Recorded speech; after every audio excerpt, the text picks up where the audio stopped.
Chelsea submit their first official bid for Manuel Ugarte from Sporting, the exciting defensive midfielder that Chelsea fans want, Chelsea fans are demanding, and many people in football believe could be the start of this much needed rebuild at Chelsea under Maurizio Pochettino to put Chelsea back, not just into the top 6 race, but the top 4 race as well. We're going to delve into this and more detail for you, plus an update on Mason Mount leaving. Chelsea fans, rivals, hit the like and the share button. Big news, Chelsea. Let's go.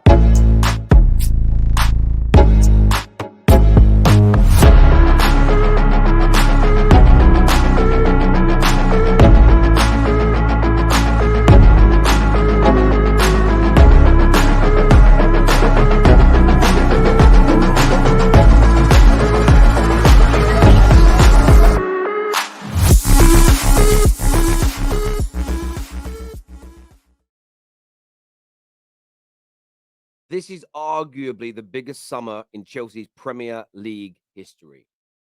There was a lot of hope from many Chelsea fans when Todd Boehly and Clearlake came in that they would take what Roman had built, would continue to spend the money he was investing, but would create a more longer-term plan based on a footballing ideology so that their under nines, right through to their first team, played a similar, very close brand of football.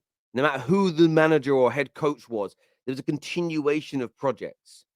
That is what the biggest and the best teams in the world do now to succeed. Pound for pound, that's what the best run clubs in the world do. Whether you're Brighton and Brentford at the lower end of the financial spectrum, or you're Man City or Bayern Munich at the top, that continuity at board, academy, and behind the scenes remains the same. The culture, the strategy, is universal. That is what Chelsea proclaimed they were going to create. Their pursuit of people from the RB projects made many people believe they were moving in that direction. And I felt then, and still remain a belief, that if they get that project right, they get that culture, that structure correct behind the scenes, Chelsea will become a scary outfit. But a year into it, and Todd Boehly, Clearlake, they ruined it.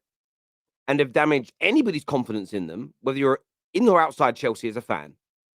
And they damaged it by non-footballing people making footballing decisions. Daniel Levy-esque, Glazers-esque, FSG-esque. They ruined it. Giving team talks, buying the wrong players, bloating the squad, all things that no football minds would ever do. Never, ever do. So anybody that had predictions that Chelsea would be very good last year, their predictions were only wrong because the club operated in a way that nobody expected. It wasn't on the cards for them to do this because it was so unprecedented.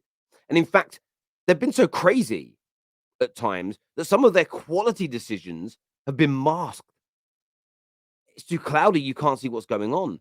The level of contracts they've given out to suppress FFP, to buy people, is quite innovative to a point where UEFA are changing the rules so more teams don't do it.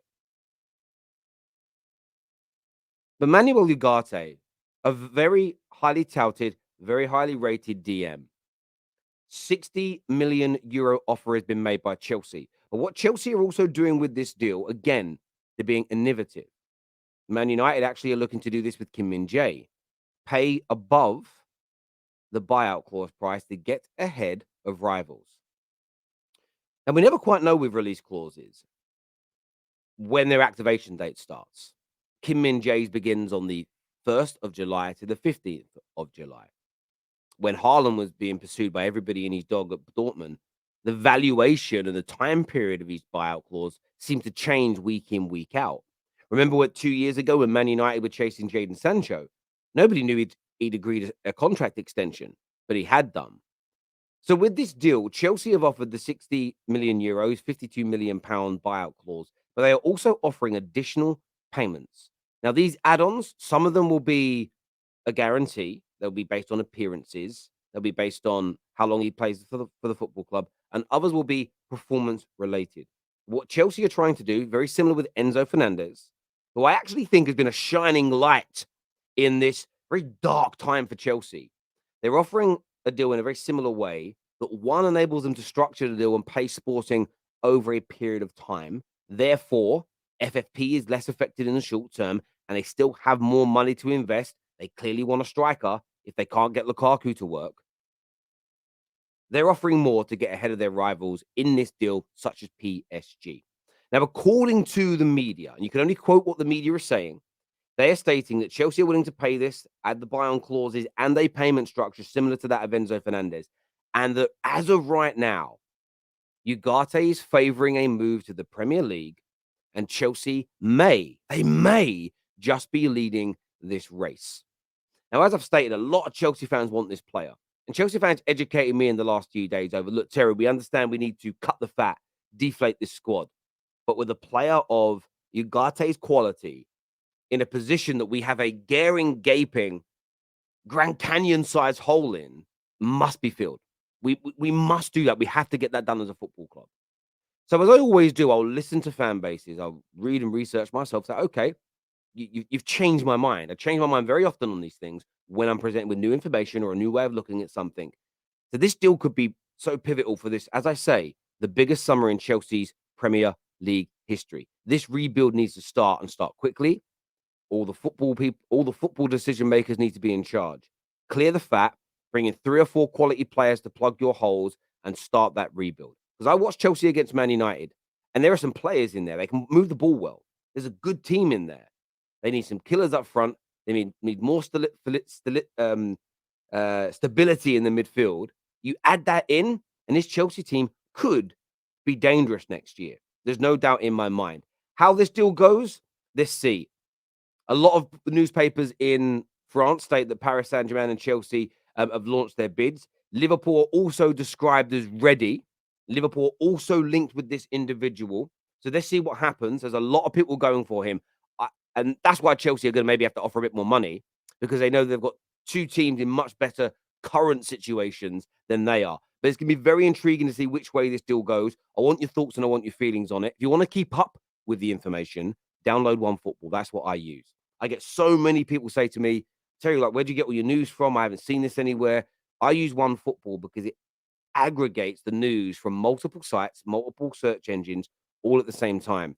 So rather than scrolling through Google or going through one website looking for stories, it's all in one place on OneFootball. So get it downloaded right now. Now, another story that's very interesting today is what's going on with the Mason Mount situation.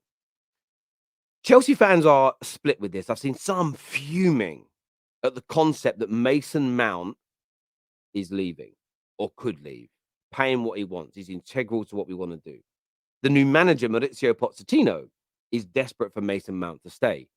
But it does appear as of now, the 27th of May, 2022, that Mount wants to leave. He wants to try something new, wants to go elsewhere.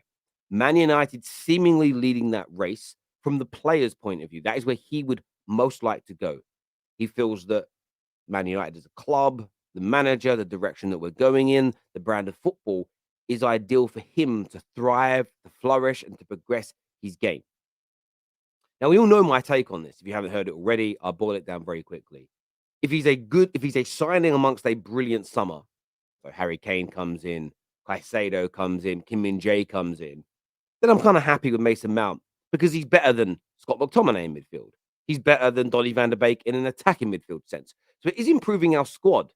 It is improving our squad, but we need to add more on. If he's our main number 1 midfield target, then I am genuinely worried and slightly panicked about that. No doubt about it in my mind. I 100% am. But I don't believe he's going to be our main target as of right now. £55 million is what Chelsea are demanding. That's according to the stories this morning on OneFootball. And Man United are not willing to go that high.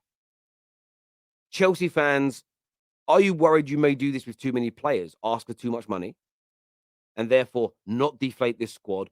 Or do you think, no, we have to demand as much as possible. We want to raise as many funds as possible because we've invested so much in the last 12 months. We really need to start recouping some of that, getting rid of the wages, but also bringing in some big transfer fees as well. I'd love to get your take and your understanding on that deal. Until next time, everybody, listen, take care of yourselves. Enjoy the nice warm weather over the weekend, wherever you are. More content coming for you later, but hit the like button. Make sure you subscribe. Take care. Goodbye. God bless. and I'll see you all again soon. Thank you.